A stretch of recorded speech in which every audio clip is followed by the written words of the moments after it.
तस्वीर का दूसरा रुख।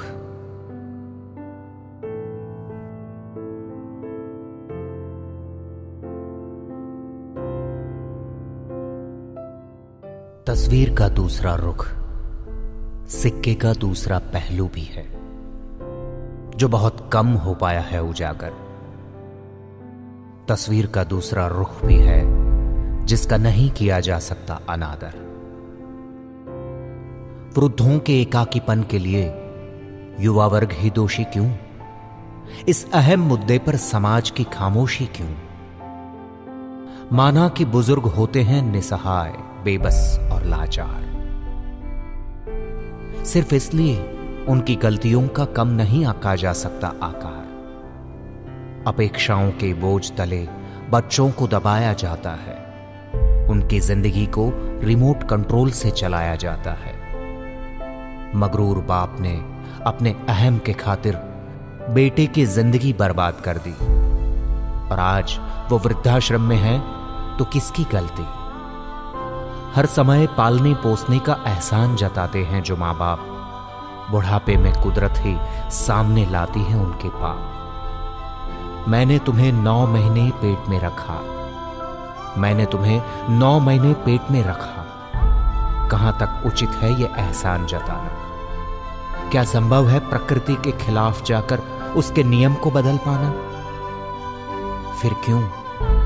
फिर क्यों कुदरत को चुनौती देकर रुसवाई दी जाती है? मां का दूध तो अनमोल है, फिर क्यों उसकी कीमत मांगी जाती है? अत्यंत मोह भी कभी कभी विवाद का बन जाता है कारण। उचित आजादी दीजिए, बंधन मुक्त रखिए वातावरण। ऐसे मां बाप भी समाज में हैं जो बेटियों का सौदा करते हैं।